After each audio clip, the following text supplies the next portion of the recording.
morning, and welcome to Neum Council's Holocaust Memorial Day. It's really good to see so many of you here this morning, and wonderful that we've been able to hold this as a live event this year.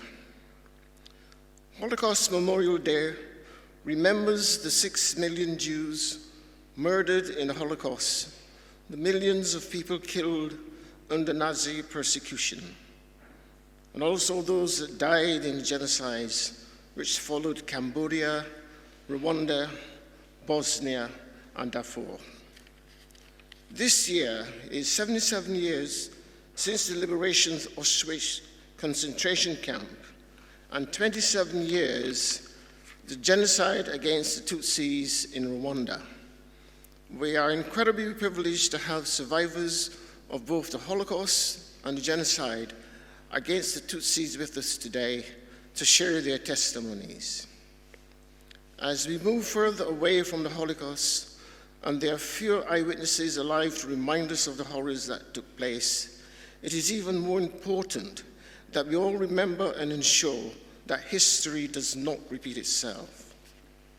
The theme of Holocaust Memorial Day 2022 is one day, in the hope that there may be one day in the future with no genocide.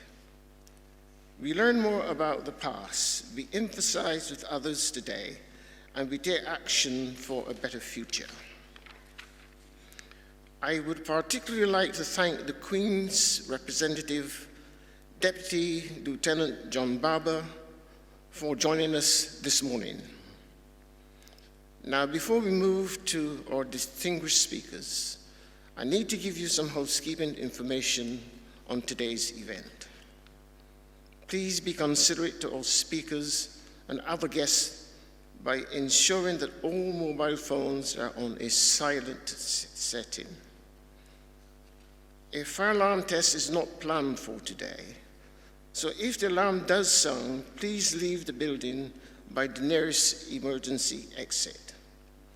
The emergency exits are through the main doors at the back of the hall, and also the doors at the front of the hall, located on either side of the stage.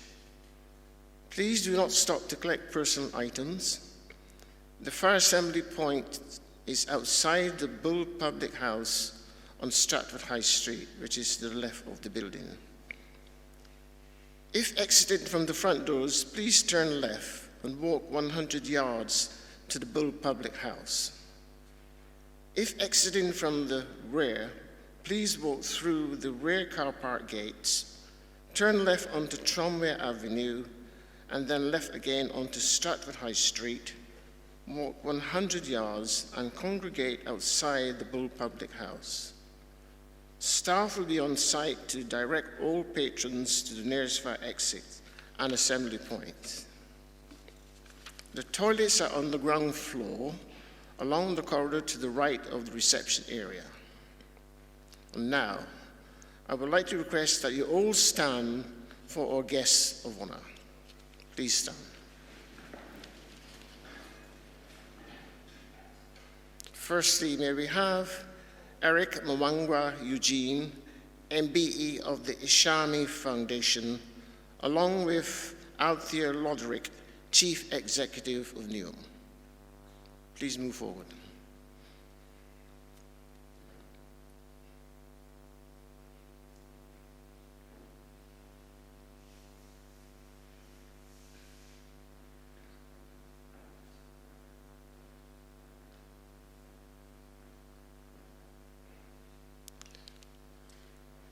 Also, Hedi Argent MBE, Holocaust Educational Trust, and Roxana Fiaz OBE, Mayor of Newham, and Deputy Lieutenant John Barber. And now I would like to welcome Roxana Fiaz, Mayor of the London Borough of Newham, OBE, to the stage. Thank you very much indeed.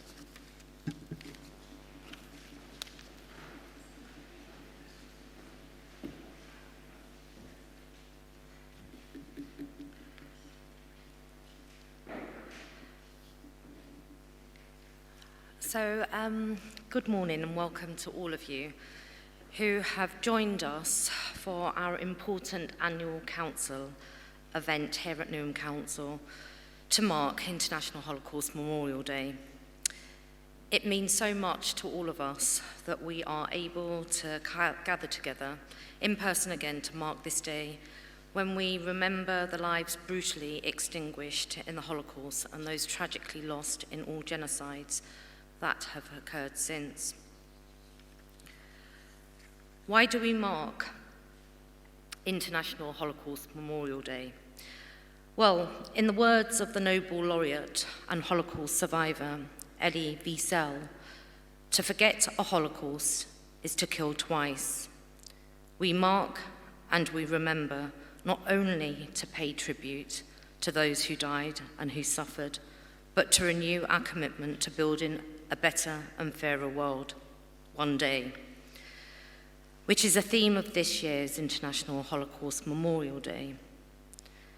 And the renewal of that commitment has never been more important or urgent. Over the past year, the conflict in the Tigray region of Ethiopia has claimed thousands of lives and led the region to the brink of humanitarian disaster. In Afghanistan, the withdrawal of Western forces has exposed ethnic tensions that are escalating at a worrying pace. The humanitarian catastrophe and tragedy in Yemen as a result of the war there continues, and we know of the ongoing plights of the Rohingya Muslims in Myanmar and the Uyghur in China. I would caution us again thinking that persecution, oppression, and genocide only happen over there, in a different time or in a different place. If we let ourselves believe that it could never happen here, we risk missing all those important signs and signals that we must always challenge. The darkest depths to which humanity has sunk did not start with killing. They started with hatred and intolerance. Hatred of the other for what they believed, how they worshipped, what they looked like, who they loved. And that hatred is sadly all too familiar in the here and the now. In the last month, we have seen an act of terrorism in a Texas synagogue and learned of the passing of Yaupam Ma, who died of his injuries from a horrific racist attack in New York City 9 months ago. Closer to home, this summer in London, hate crimes against LGBT people rose to a horrific 10-year high, with the Metropolitan Police recording 400 offences in the month of June alone. In the first 6 months of 2021, there was also a record spike in anti-Semitic incidents. In December, the Community Security Trust, a charity much valued which monitors anti-Jewish incidents in the UK, estimated that 2021 would likely be the worst year on record. A study by a group, End Violence and Racism Against East and Southeast Asian Communities, released in October, found that during COVID-19 there had been an increase in hate crime, with reported attacks against East and Southeast Asian people having risen by nearly 50% in 2 years. The researchers suggest that the rise may be due to the Chinese people being unfairly blamed for the pandemic. Students of history will remember that anti-Semitism in Europe has for centuries been fueled by blaming Jewish people for the spread of disease. The parallels are chilling. I want to conclude on a note of hope and conviction that history does not have to repeat itself. That is why we come together every year on this day to vow never again. And it isn't about one day, it is about what we do every other day to build a world where everyone feels safe, to be who they are, and we cherish the value of diversity. I want to conclude with the hopeful and wise words of a much-loved giant, albeit one also characterized with challenges of anti-Semitism. And in that spirit of building trust and understanding, I think it is instructive to repeat here that in a world that has an instinct for evil and is a breeding ground for genocide, Holocaust, slavery and racism, war, oppression and injustice, the world has an even greater instinct for goodness, rebirth, mercy, beauty, truth, freedom and love. Thank you all for joining today.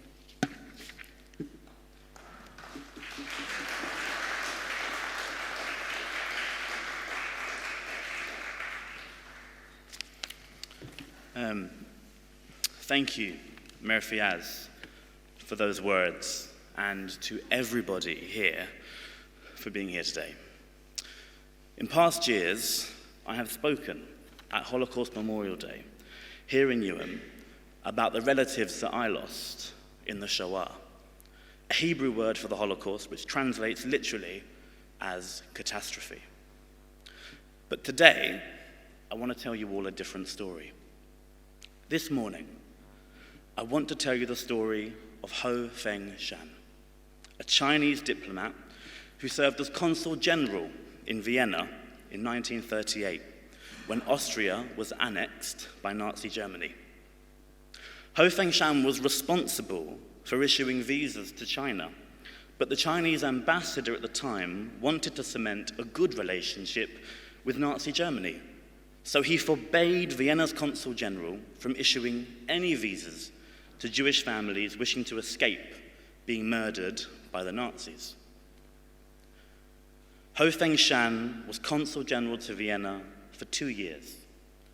And in his first 3 months in the job, he issued 1,200 visas for Jews escaping with their families to Shanghai. By 6 months, he had issued 2,000.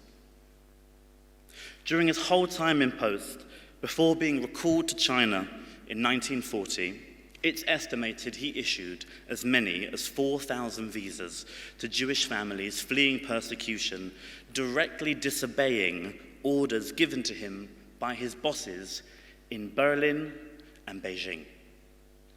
Ho Feng Shan saw Jews being persecuted in Germany, Poland, Austria, and across Central Europe. He knew that the Nazis were coming to kill Jewish families, and he refused to follow orders and stand by. Instead, he saved the lives of more than 4,000 Jewish people while risking his own.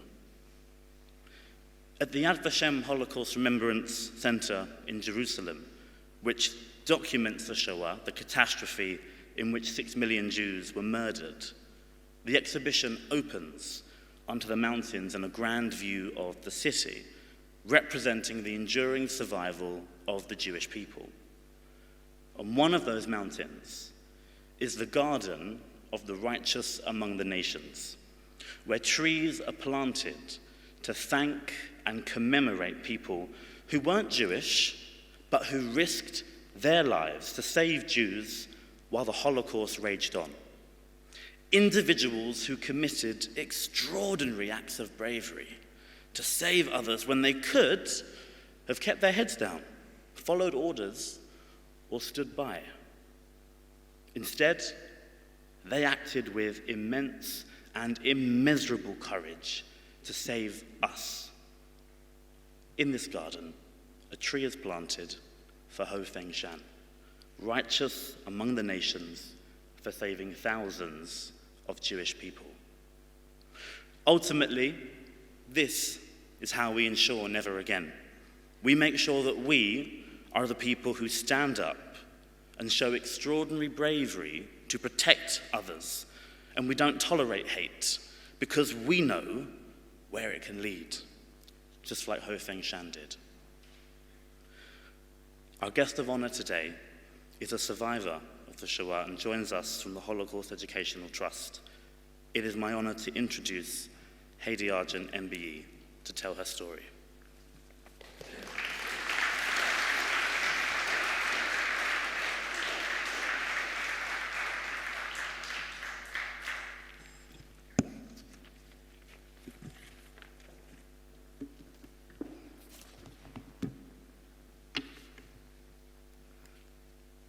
Thank you, and good morning. The theme of this year's Holocaust Memorial Day is one day. And of course, the Holocaust is not about one day, it's about many days. But there are days that matter. And I'm going to be telling you about 3 days in my life and what happened. So one day in Vienna, when I was 4 years old, I went for a walk with my father. Now, my father was a lawyer, a special kind of lawyer. He defended people who got into trouble but who couldn't afford to pay much. And it was 1933. Hitler had just taken power in Germany, and the Austrian Nazis were becoming bolder. We were on our way home when a client came and stopped us, and he shouted, "I'm not going to pay a dirty Jew."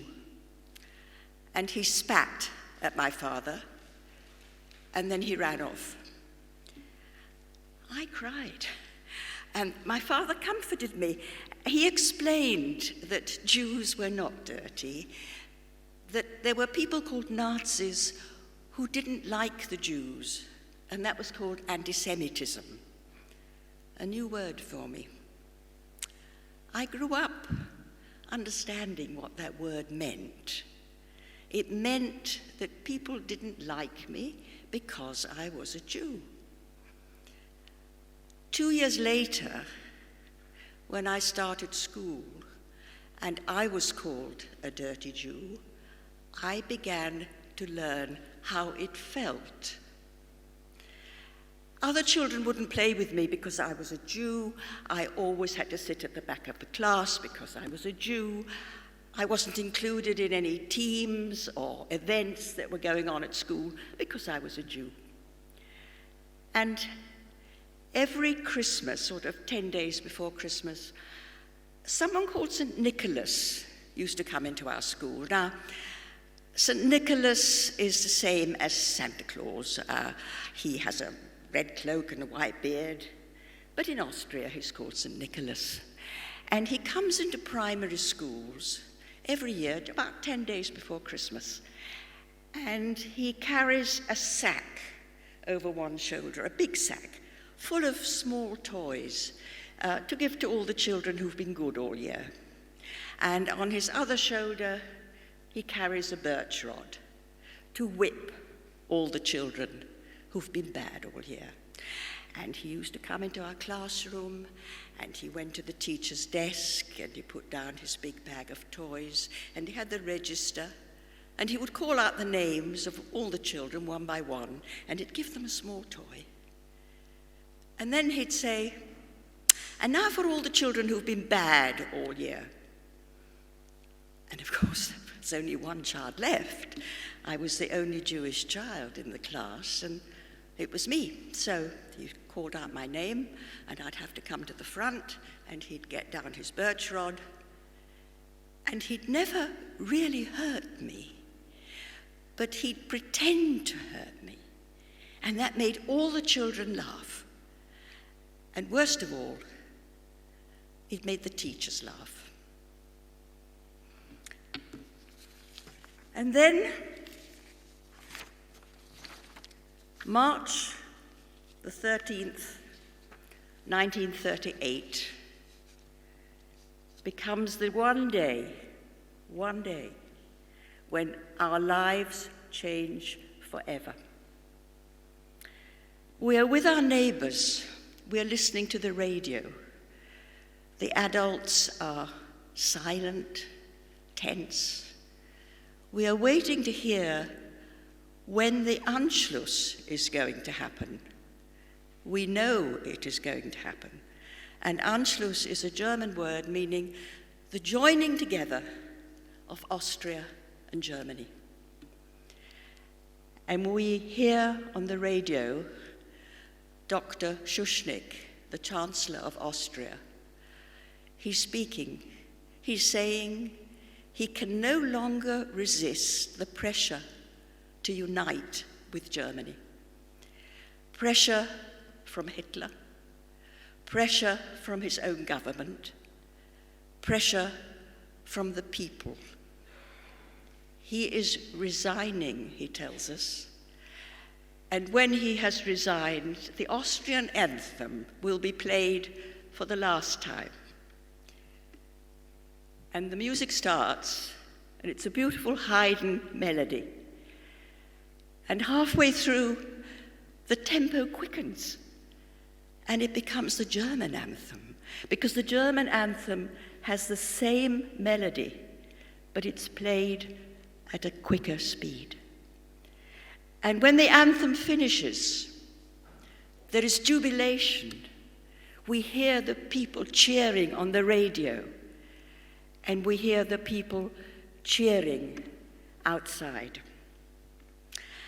And although I'm only 8 years old, I comprehend what's happening.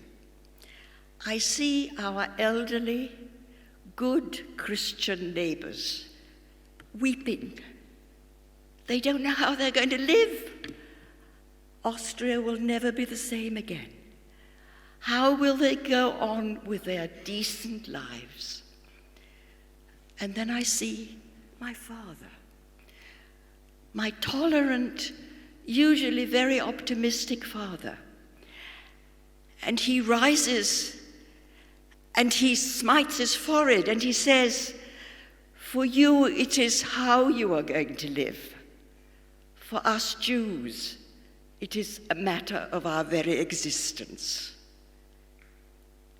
And I can never hear the words existence or read it, either in German or in English, without seeing my father forever in that room, smiting his forehead and saying existence in despair.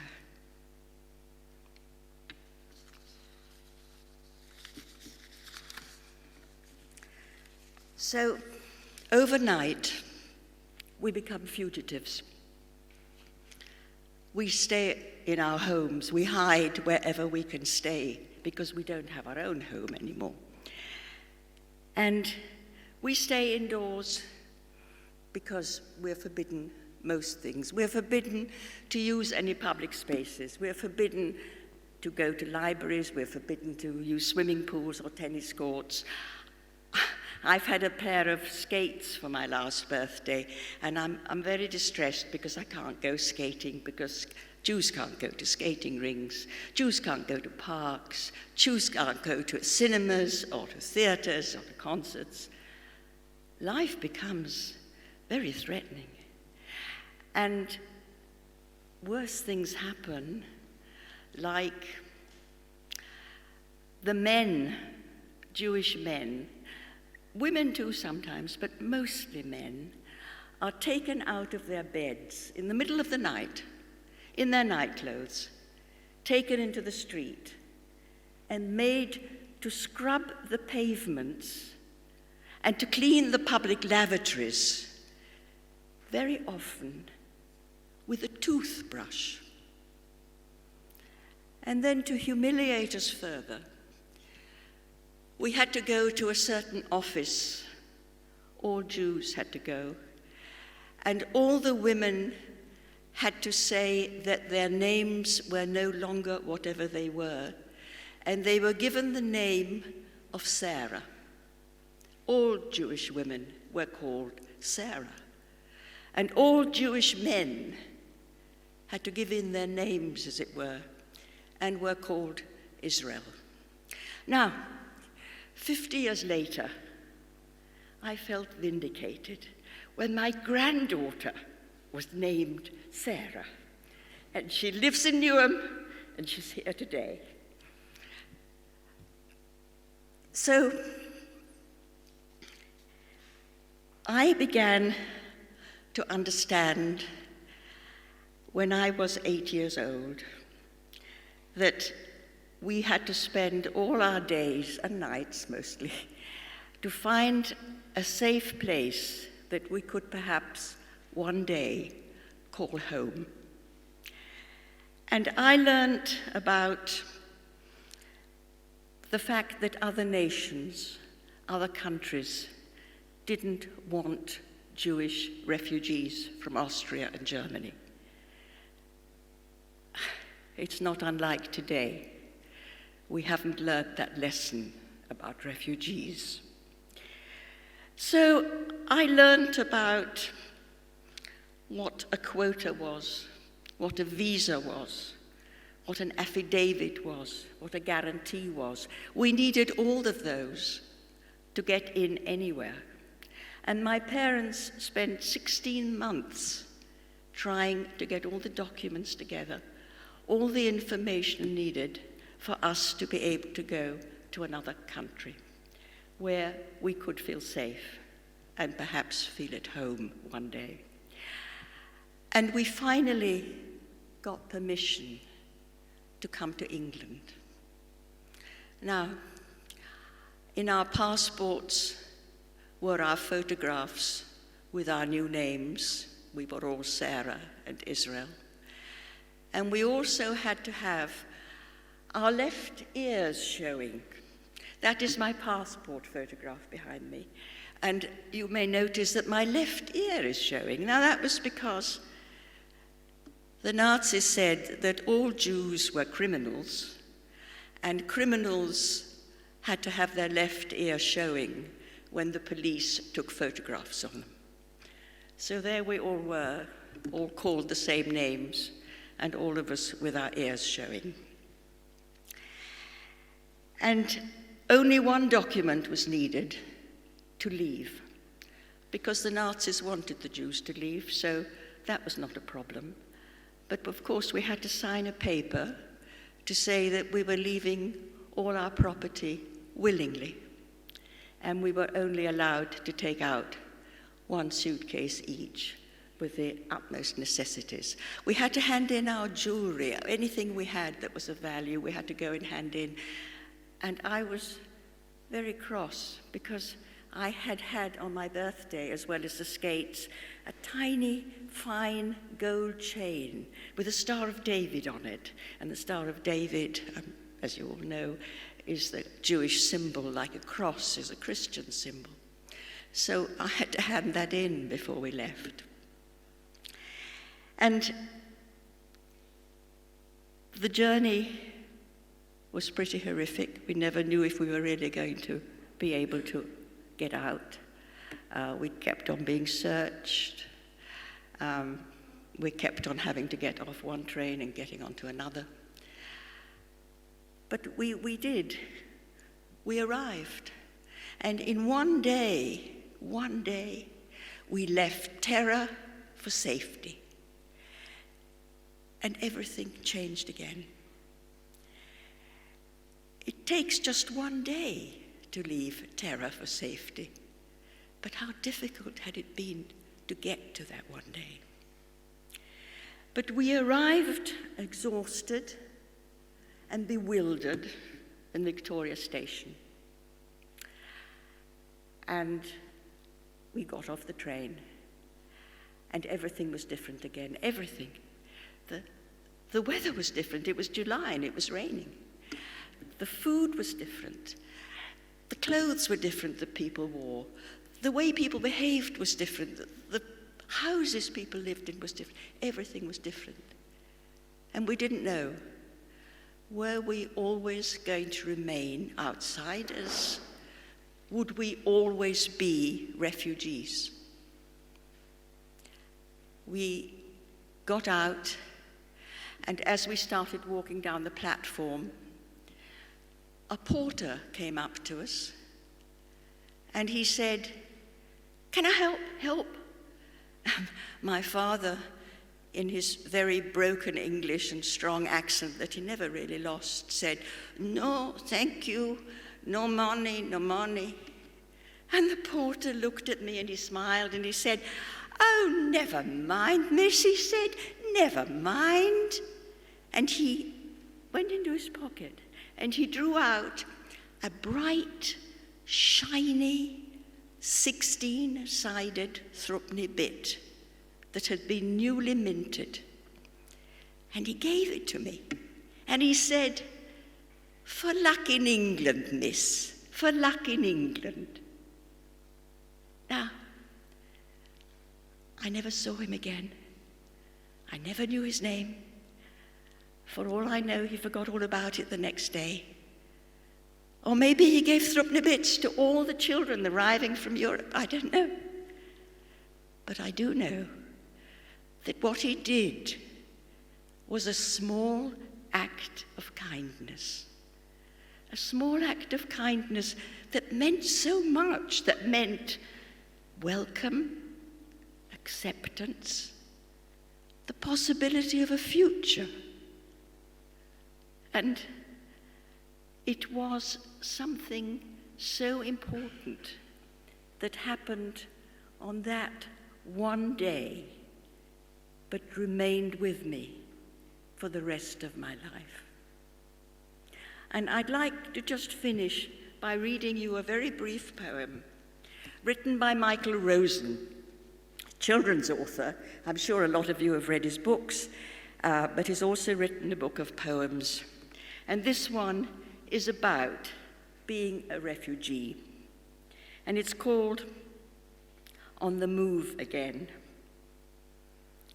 You know you gotta go, no time to grieve, you just gotta leave, get away from the pain, on the move again, take the train, catch a plane, make the trip in a ship, take a hike, ride a bike, go by car, going far, use your feet on the street, get stuck in a truck, and then you arrive, and you're alive. You arrive and you're alive. What you leave behind won't leave your mind, but home is where you find it. Home is where you find it. Home is where you find it. Thank you for listening.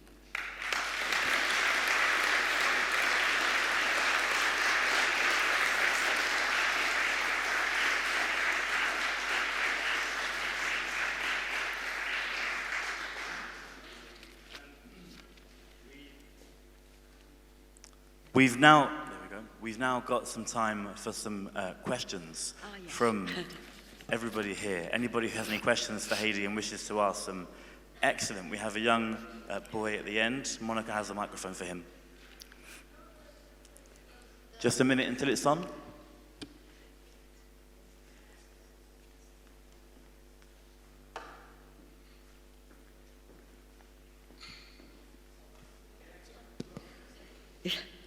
You know the threepence the porter gave you, what did you do with it? What?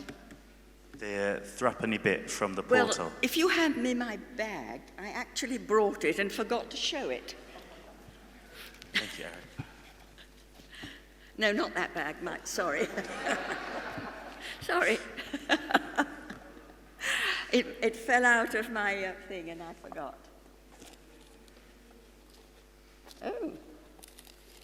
It's really, where on earth has it got to? I've lost it. I can't have lost it, I did bring it.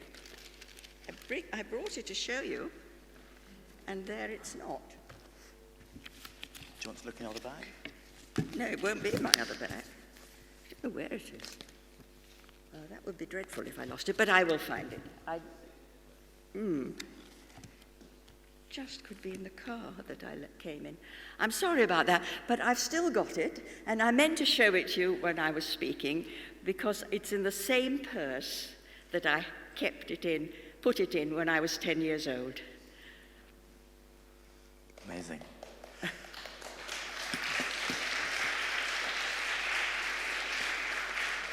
Are there any more questions? I see a hand at the front from the boy just there. Sorry? No, it's not. Do you have any relatives from that time? My mother and father are long dead now. We came together. my father was so right about the existence. 17 of our immediate relatives were murdered.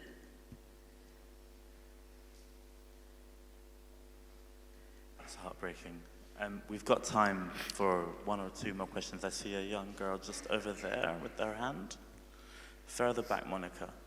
Further back, a few rows. Behind the tall gentleman with the grey hair.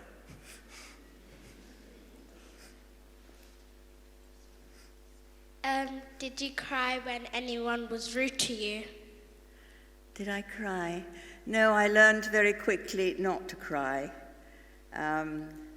Because if I cried, the bullying would get worse. So I learned very quickly not to cry. And just one more from the girl on the end here.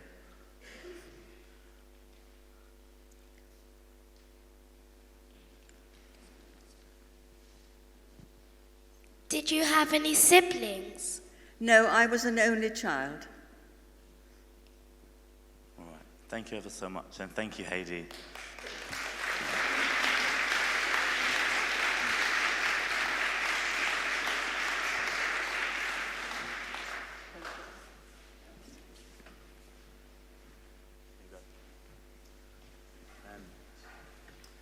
Goes without saying that we are incredibly grateful that you're here this morning, Hedi, and we really appreciate your testimony. As the memories can't be easy, but we really appreciate hearing them because we know how important it is. I'd like to welcome St. Luke's Church of England Primary School to the stage, who are going to be giving a reading on the theme of One Day.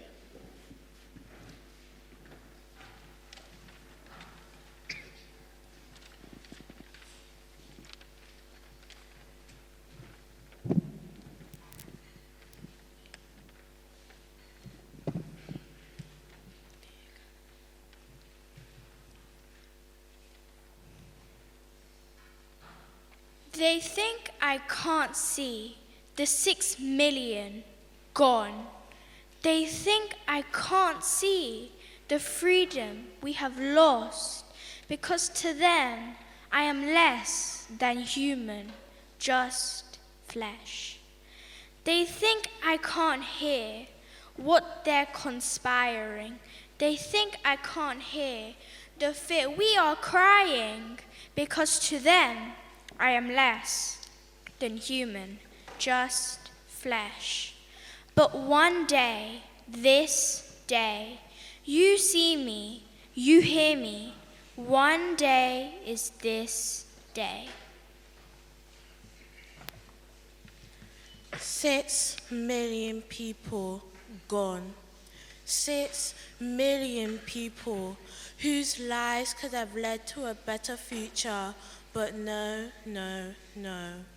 The freedom they lost, the peace they sought, the comfort they craved, the fear they tried to escape, but they were all brought back.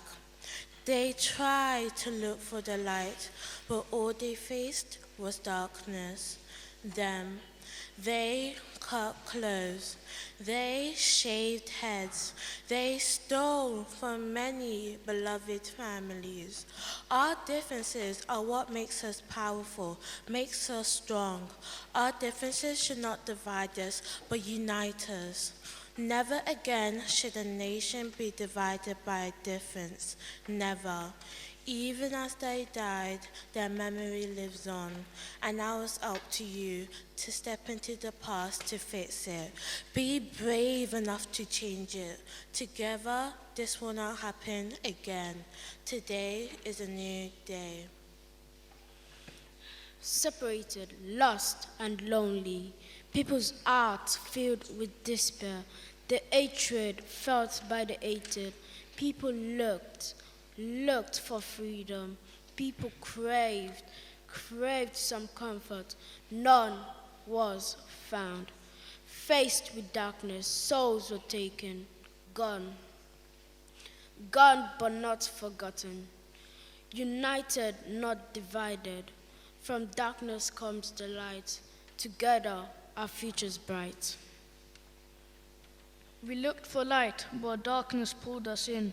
We looked for freedom, but we were imprisoned. We looked for hope, but nothing was left. They took my rights and turned them into wrongs. We were divided, not united. We sought love, but were faced with hate. Today is the day we step into the past to learn from the losses, to fix our future this day and make sure this never happens again.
Thank you, the children from St. Luke's Church of England Primary School, for those readings. They were truly moving.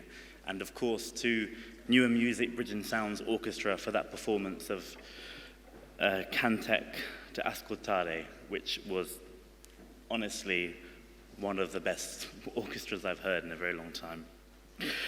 Our next speaker is from Generation to Generation, an organization which seeks to bridge the gap between those who remember the horrors of the Holocaust and the generations that are growing up today, the generations from schools here this morning.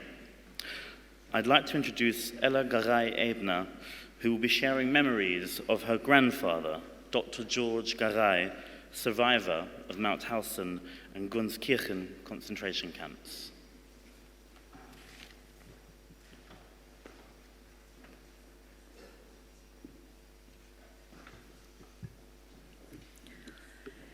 "62 years after Dr. George Garai was liberated from Gunskirchen concentration camp, he told his wife about his traumatic experience in the Holocaust for the very first time.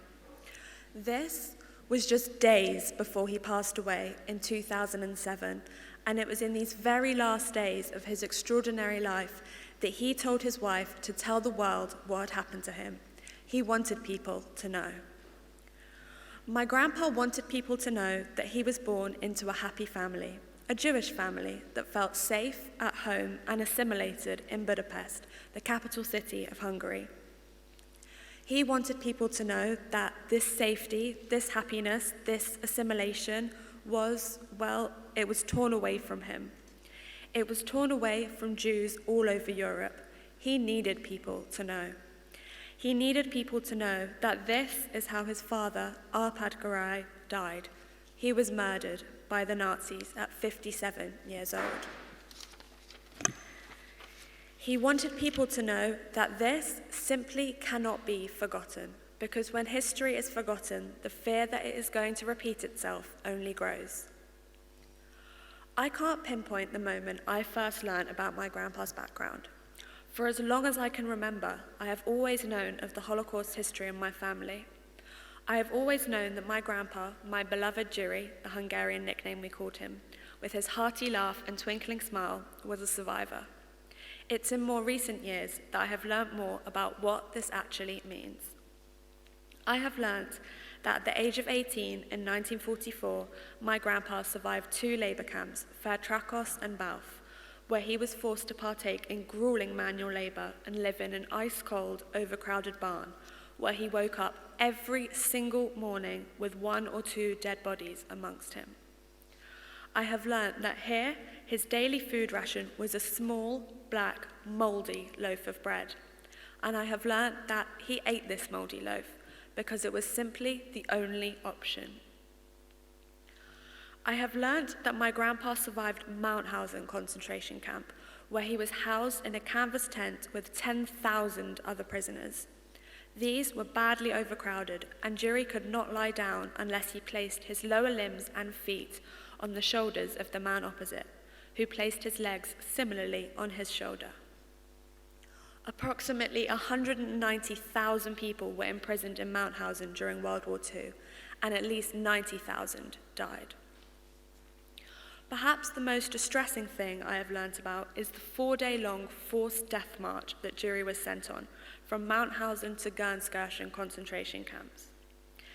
In the 1990s, Juri wrote a testimony of his life before and during the Holocaust. I am completely in awe of his ability to recount such precise details, even writing over 50 years later. I think this in itself speaks volumes to the magnitude of impact the Holocaust had for my grandpa. After writing this testimony, he removed and hid certain pages. These were the pages which documented this death march. It was in his very last days in 2007 that Juri told his wife these pages existed. In these painful, hidden pages, Juri writes that this death march was where he was touched by death. He wrote that on this death march he had to walk through a tunnel of Nazi soldiers, holding their rifles over their heads. The Jews had to proceed through this corridor in single file while the soldiers were hitting them with the butt of their guns, with broken off tree branches, kicking them on the shin, in the stomach, punching them in the face. The slower they walked, the longer and harder they were beaten. They could not retreat as others were crowding up behind them. There was only one way, forward. Forward under what Jury describes as a deadly arch. He remembers that they could not run, as many who were just too weak to move had fallen. The stronger ones had to step or jump or climb over these heaps of painfully writhing bodies. At one spot, with the path bending sharply, there was a bottleneck where people had to slow down, were hit harder, and formed an even higher human pile. I learnt that after this, as Jury describes it, murderous death march, he reached Gernskirchen concentration camp, where he was liberated some weeks later by the American army. I learnt that he had typhoid when he was liberated and spent 2 months in hospital before being healthy enough to return to Budapest in August, where he learnt about the murder of many of his family members. I am standing here in front of you today as a proud Jewish woman. I work in a synagogue, I attended a Jewish secondary school, and my family and I celebrate all the Jewish festivals. I feel lucky. I feel lucky that after everything my grandpa went through, I am standing here today, because today I am asking you to learn. I am asking you to learn just how important it is that Jury's story does not go forgotten. I'm here today telling you my grandpa's story because it was just too painful for him to be able to do so, but he did want his story to be told. He knew how important that was. Sadly, because Jury did not feel able to share his memories with his family while he was alive, there do remain unanswered questions. And this is why it is so incredibly important that you are here today learning about my grandfather's testimony, to ensure that the memories that do exist from the Holocaust and Holocaust survivors can continue to be passed forward and used as educational forces. For my undergraduate dissertation, I researched the impact of the use of survivor testimony in Holocaust education. And a central theme that emerged was just how important learning about the Holocaust is, particularly as a tool to spread the values of tolerance and equality and fight against racism, which sadly does remain today. While writing my dissertation, a friend asked me why I think Holocaust education is important. I realized that it's hard to verbalize. As a third-generation descendant, I have been aware throughout my life of the importance of remembering and the importance of ensuring others remember too. At its core, particularly given the worrying reality of the presence of all forms of racism in contemporary society, I think this comes from fear. A fear that such a horror could be repeated or forgotten, and history is doomed to repeat itself. Through education and the awareness and tolerance it teaches, this fear lessens. Jury's final words were a reminder to his family to talk about and educate on the atrocities he faced, and it is extremely powerful that this room of people is here today, fulfilling his wish that his past should not be forgotten. There was one day when my grandpa spoke about the Holocaust for the very first time. There cannot be that one day when we stop speaking about and remembering the Holocaust.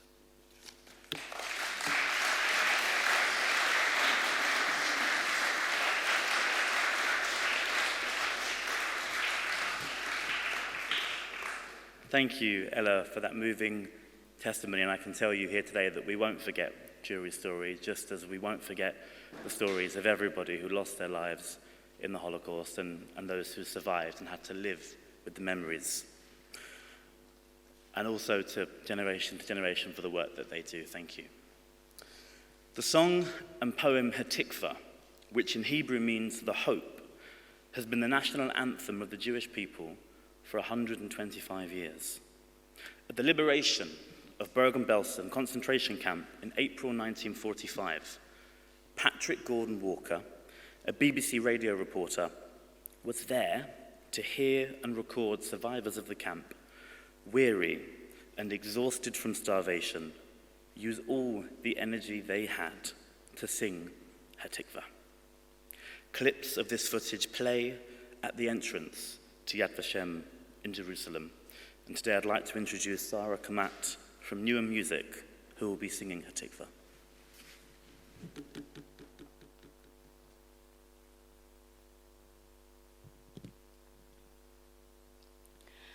Kolot balevav penima nefesh Yehudi homia ulfatai mizrach kadima ayin letziot Sophia od Lord vativaktenu hatikva bashnot alpayim lehiatam chofshi eatzenu erait Zion v'Yerushalayim lehiatam chofshi eatzenu erait Zion v'Yerushalayim.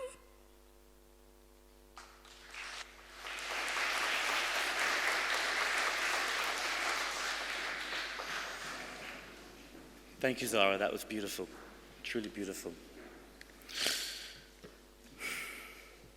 For our next speaker, I'd like to introduce Murangwa Eugene MBE from the Ishami Foundation, who is a survivor of the 1994 genocide against the Tutsi in Rwanda. We're honored to have you here today, please. Thank you.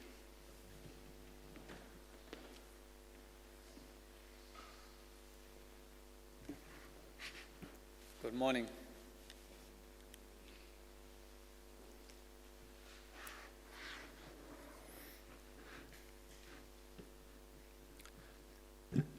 It is my honor to be here this morning to talk to you and share my story and the story of Rwanda. Today, together, we mark Holocaust Memorial Day 2022. I am Murangwa Eugene, a survivor of 1994 genocide against the Tutsi in Rwanda, former Rwandan international footballer, a genocide education campaigner, and a sport for development and peace advocate. In all my spare time, I am also the founder and CEO of Ishami Foundation. Today, I would like to tell you a little bit about my story, the power of football, the importance of being part of a team, and how it saved my life. It was after school that I would first watch the players training. I would invite myself to their practice, standing behind the goal, catching ball kicked behind the goal.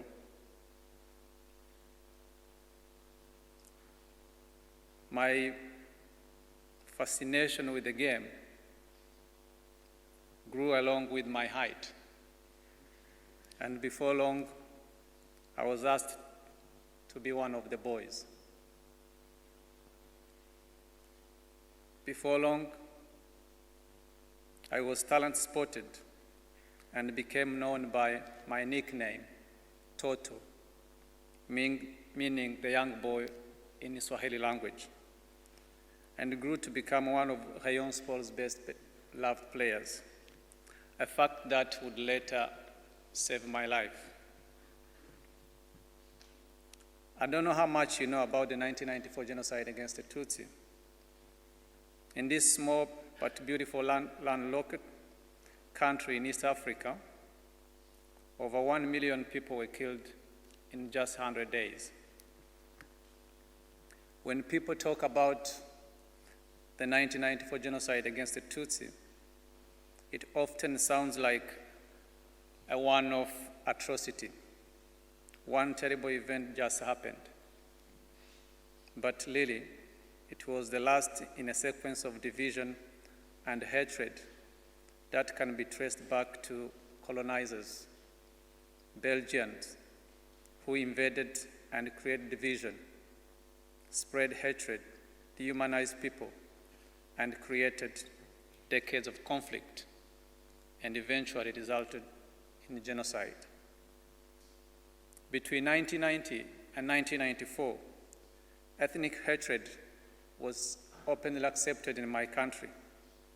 As a result, for me, I was unable to travel with my football club to matches in certain parts of the country due to a fear of being singled out or attacked because of my ethnic background or physical appearance. And then it happened. The catalyst. The plane carrying the president of Rwanda was shot down in the evening of 6 April 1994. And 100 dark days began. I remember that day very well. I was watching a football match on television. It was the last time I saw friends, colleagues, and family members, including my younger brother, who was only 7 years old. For the next few weeks, I experienced a Rwanda that I never believed to be possible. Roadblocks were set up by government forces, and the militia were sent out to kill and cause carnage. A collective mental disorder befell the country of Thousand Hills, and the world abandoned us. Soldiers stormed our house demanding hidden weapons, but we told them we're just footballers. We have no weapons in our house. Refusing to believe my explanation that I was a player for Rayon Sport Football Club, they threatened to take my life unless I could prove it. The soldiers holding the gun demanded an explanation. Don't lie to me, or I will shoot you right now. I am Rayon's biggest fan. I know every player on the team, so you better not tell me any lies, the soldier said. It's me, I said. If you know the club, then you will know it's me. I pulled out an old photo album. The soldier was able to recognize me through photos. A switch was flicked. All the menace and anger and hatred that had gnarled this man's face and had transformed him into a killer evaporated. Now he was smiling as he helped me to my feet. He sat me down. The soldier instructed his comrade to leave the room so he could talk about the beautiful game with one of his heroes. It was incredible. Even after all these years, when I think about it, it's hard to believe it. I had accepted death, and now this soldier wasn't a soldier. He was a fan. He was a human. We spoke about football, famous victories, and some big saves that I had made. He left us unharmed and even provided advice on how to avoid trouble in the future. Without question, football saved my life. That moment highlighted the power of sport and its ability to influence people. This evil person transformed in front of me because of his love of Rayon Sport Football Club. I didn't feel it at the time, but my desire to use football as a tool for peace and unity was planted then. Deciding I was no longer safe at home, I fled to my Hutu teammates' house.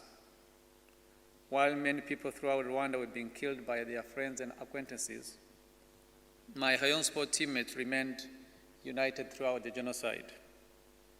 What these teammates did was just an act of ordinary but incredible people who demonstrated courage and bravery. I had to move from place to place to seek safety. At one point, even protected by a notorious leader of genocide violence. Why did he protect me? Because his passion was rayon sport. I escaped, and I am here to tell you the story. Football saved my life, but also gave me a platform to tell people about the dangers of hatred and division, how easily they can be sown. I saw the worst of humanity during the genocide, but I also saw a moment of great heroism and love and solidarity. 28 years ago, when Rwanda descended into total chaos and was abandoned by international community, sporting solidarity was a matter of life and death. Sport had a tremendous power to unite where there were divisions, to heal where there were wounds, to see the human in humanity. It is not an overstatement to say that the example of courage and humanity shown by my teammates is the inspiration behind everything I do today. As a survivor, I have duty and responsibility to use my experience and voice to keep the memories of our loved ones alive and to make sure that the world learns from our experiences to prevent repeating the mistakes of the past. This is why I have dedicated my life to working toward developing critical thinking among young people and hopefully instilling in them the spirit of compassion and empathy to make our world a better place. Ishami, the name of our organization, is a Kinyarwanda word, meaning branch, like a branch of tree, symbolizing resilience, recovery, and connection, even reconnection. Our work is to draw on the experience of genocide survivors in a way to help us all to connect to our common humanity. Ishami operates here in the UK as well as back home in Rwanda, where we use the power of sport and storytelling to equip young people with equality, tolerance, and lasting peace. We work with survivors, young people, schools, communities, and partner organizations to raise awareness of the 1994 genocide against the Tutsi and other modern genocide. Rwanda, East Africa, 1994 may all seem a long way away, a long time ago, but it was in our lifetime, in many of our living memories. I am living evidence that small choices have a big impact. It didn't start with genocide. It started with hatred and division and picking on people because they look different. Instead, we can choose to support each other, care for each other, find the things that we have in common rather than which divide us. This is the power of sport, of football, team, community. These are really life lessons that we can learn from Rwanda. Thank you very much.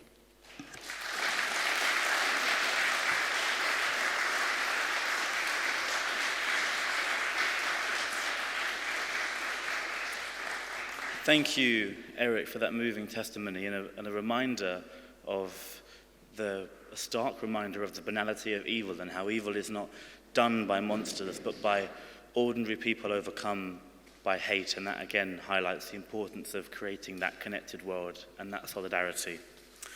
I'd like to welcome to the stage the following children from Colgrave Primary School: Mohammed, Priya, Ulysses, Paul, Talita, and Fozl John. Apologies if I've missed anybody out. These are all the names I have.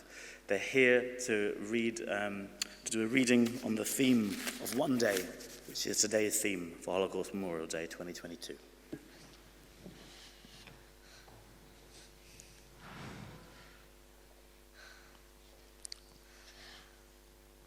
One day is all it takes. A home destroyed, a family ripped apart, a heart shattered, disasters upon us. Am I safe? This isn't okay. Will I live to see another day?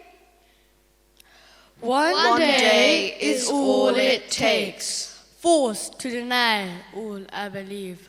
Forced to not even grieve. Forced to work every time I breathe. Won't these people learn from their brutal mistakes? Will they stop before my heart breaks? One day is all it takes. No help from the sea, even an answer to my plea. Destruction of all innocent groups, a click and they can shoot. Yet I will never escape the brutes. One day is all it takes. Hiding who you are, oppression leaves you with a scar. Will I have to flee? Oh, how I wish to be free. Counting the hours along with the dead flowers until I can be who I want to be. One day is all it takes. No cheer, just heartbreak. Everything can change by a single handshake. Day after day, I still feel dismay. Another day thinking this is my day to walk through the archway. Yeah, I still feel hope. I can make it alive, I may.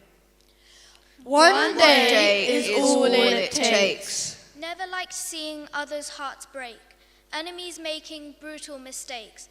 Depressed, my heart aches. All of this destruction looks like it came from earthquakes, yet some hope flows through my veins. All of us were forced to flee. Are they enjoying this killing spree? Catastrophe, when can I be free? Why can't everyone agree? This is so foolish, why can't they see? One day is all it takes.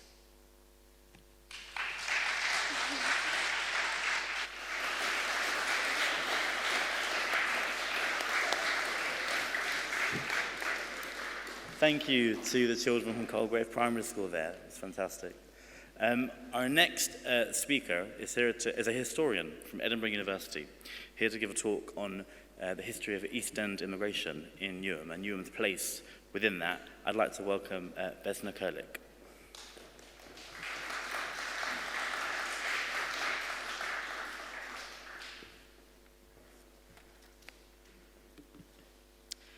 Thank you very much for having me here on such an important day. Today, as part of this program of remembrance, I will tell you a little bit about the way that the Jewish community in Newham developed over the course of a century, and the parts that still exist in Newham today. The Jewish community in Newham developed out of a larger wave of Jewish immigration to Britain. Though there have been Jewish people and synagogues in London for hundreds of years, the population expanded significantly in the 1880s due to immigration. In the 1880s, in some parts of Eastern Europe, laws changed to restrict the freedoms of Jewish people.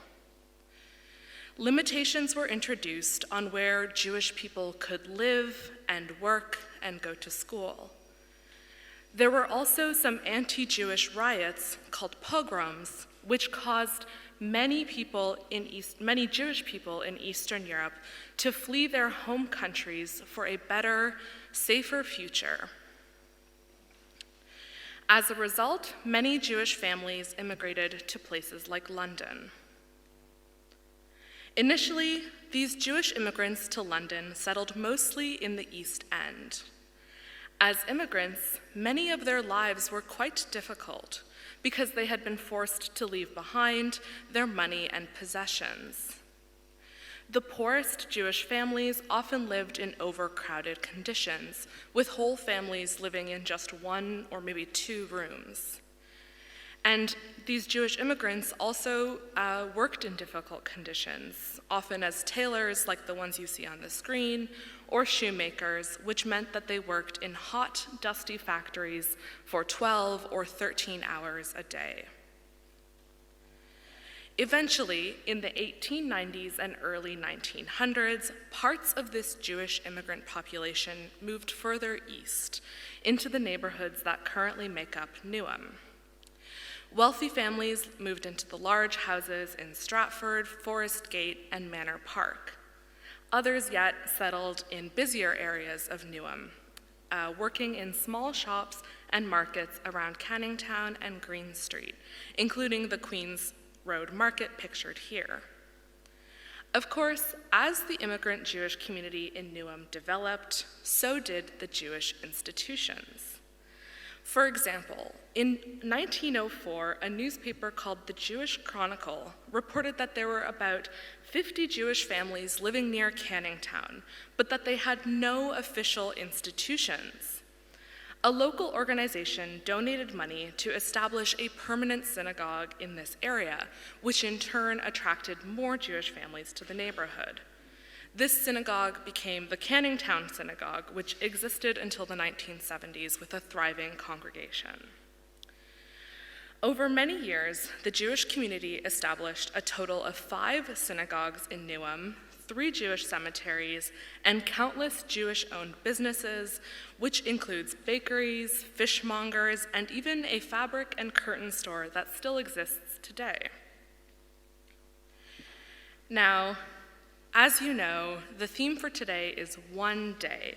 So I want to spend a little bit of time telling you about one day during the Second World War that completely changed the lives of Newham's Jewish community. During the Second World War, the Jewish population in Newham faced many of the same difficulties that all Londoners faced. Things like food shortages, rationing of necessary products, and of course, the difficulties of bombing. On March 6, 1945, at 7:45 p.m., a bomb fell directly across the street from the West Ham Synagogue on Earlham Grove Road. The synagogue sustained considerable damage. The houses nearby were also very damaged, disproportionately affecting the local Jewish community who tended to live close to the synagogue. A local man who lived in a house adjoining the synagogue explained what it was like when the bomb hit near his home. He said, quote, "There was this enormous vibration and noise, and the whole house shook. And I opened the door from our living room, and the front door had been blown right in, and all my stuff was gone, just disappeared. Half the furniture in the front room had gone, and we found curtains from our upstairs front room hanging on trees on the other side of Earlham Grove. Most of the windows had gone. The roof of our house was badly damaged. Opposite, there were 3 or 4 houses which were just a mass of rubble." End quote. West Ham Synagogue was the oldest and largest synagogue in Newham, and the explosion was devastating for the community. Tragically, 15 people were killed and 73 more were injured in the explosion. And almost all of these people were part of the Jewish immigrant community. Today, there is only a small Jewish population here in Newham. After the Second World War, a lot of the Jewish community moved further out of the city. However, the legacy of the Jewish community still exists, and if you know where to look for it, I think you'll be able to find it too. For example, there are still traces of the West Ham Synagogue that I just spoke about that was bombed in March 1945. The synagogue was rebuilt after the war, but today, the original site of the synagogue is a block of flats called Alder Court. However, the former synagogue is commemorated by a memorial nearby, with part of the original synagogue building in the center of the memorial. Other Jewish institutions continue to live on in different ways too. Many former synagogues continue to be places of worship now, even if they are no longer synagogues. The site of the former Canning Town Synagogue, for example, is currently a mosque and Islamic cultural center. And finally, there is also the cultural legacy that Jewish people have left on Newham. And for example, London's first Jewish mayor is buried right here in Newham. Ultimately, Jewish people and culture were central to the development of Newham into the diverse, multi-faith place that it is today. Though much of this Jewish heritage is no longer visible to the naked eye, I hope that after today's talk, you might take a second look around places that you walk past every day. If you do, you might just uncover a hidden part of Newham's Jewish history. Thank you.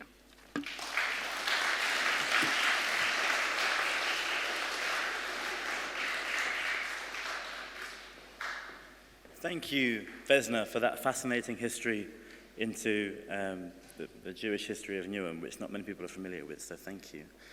Next, we're delighted to have Keira Hardy and then Essex Primary Schools, who are here to do some readings again on the theme of One Day. Thank you.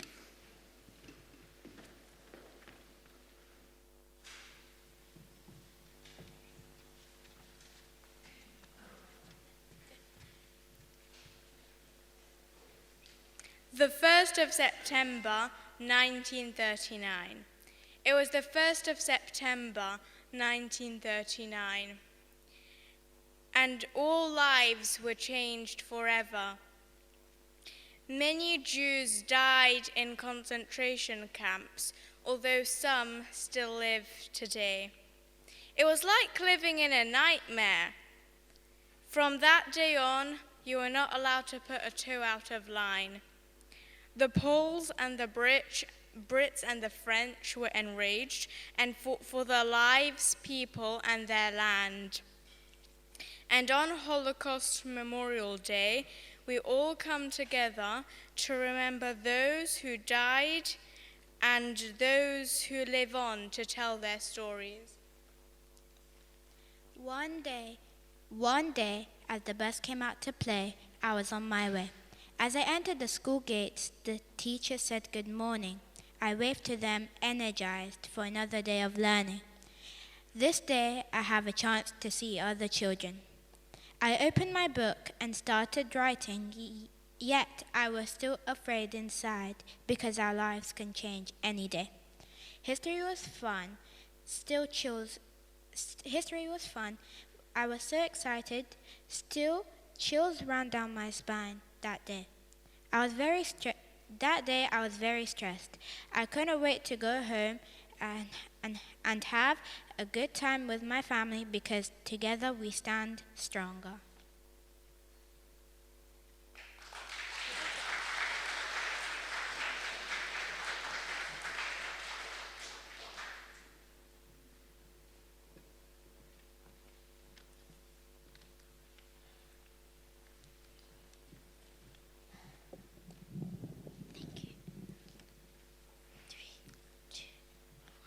Remembrance and Beyond by Yassin and Keith.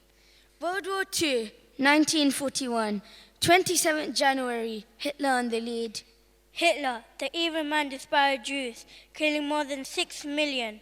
The Jews suffered much abuse and murked every last one. Germany. The Nazis invaded Germany, 25 million dead. They aimed to kill many. The Jewish citizens were in dread. Cambodia, disease, torture, hunger, 10,000 people dying, natives hiding in a bunker, mothers gone, babies crying. Rwanda, 100 days of slaughter. Bang! Grenades strike and bombs explode. Separated sons and daughters, planes shut down, killing loads. 2022, worldwide. Everyone close their eyes and remember those who have died. Light a candle and switch off the lights. On this one day, we can all unite. One day. Here we stand in 2022, for we build a better future, looking ahead together on this one day with no genocide.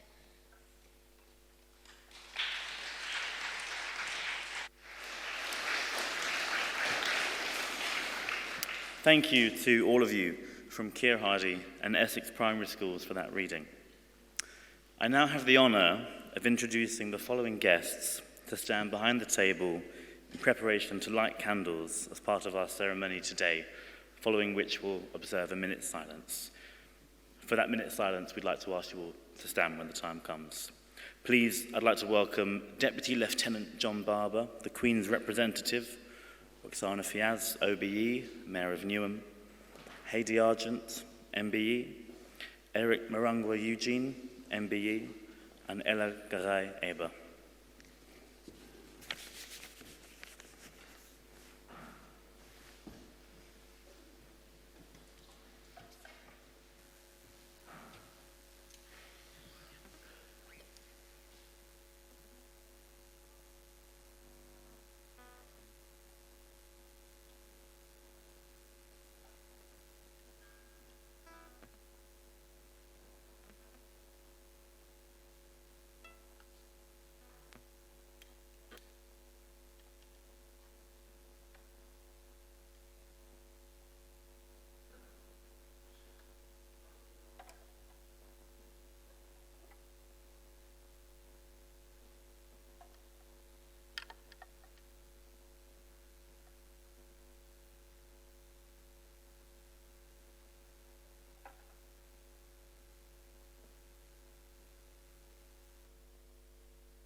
observing the 1 minute silence.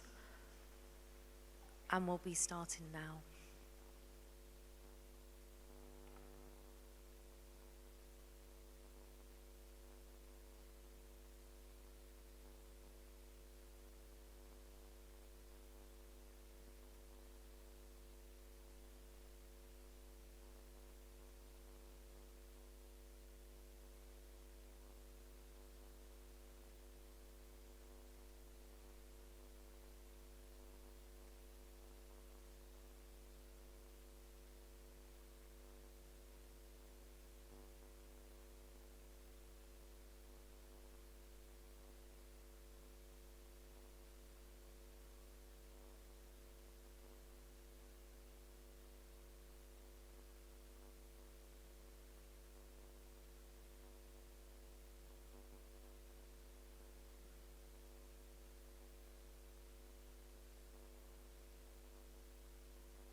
I'd like to extend a huge thank you to everybody for being here this morning, to Newham Bridging Sounds Orchestra and Newham Music for those beautiful performances, as well as Newham Schools for their presentations.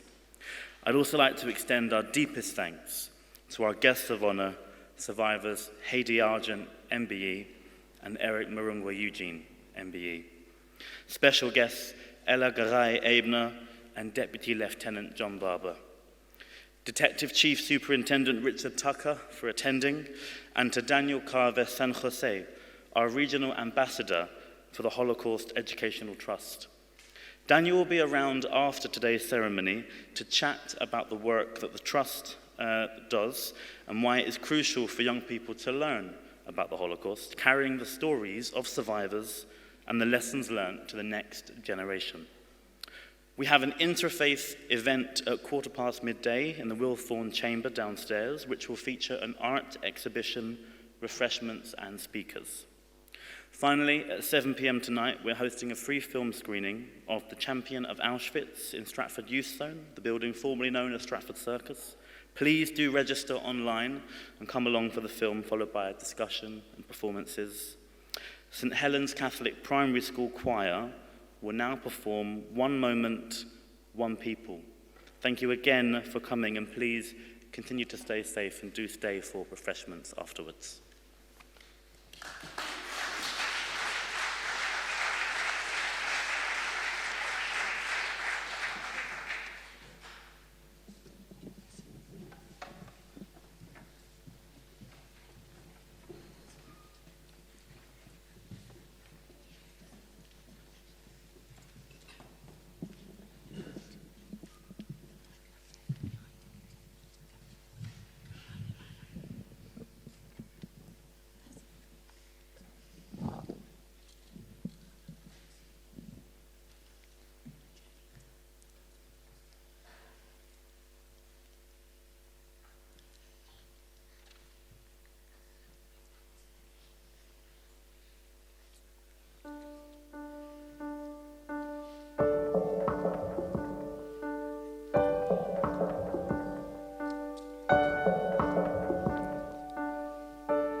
getting tighter with you by my side.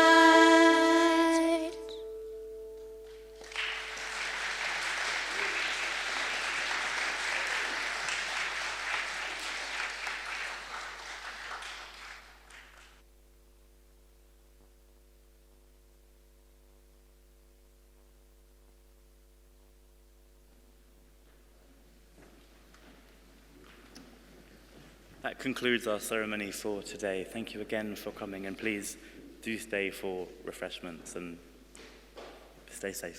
Thank you.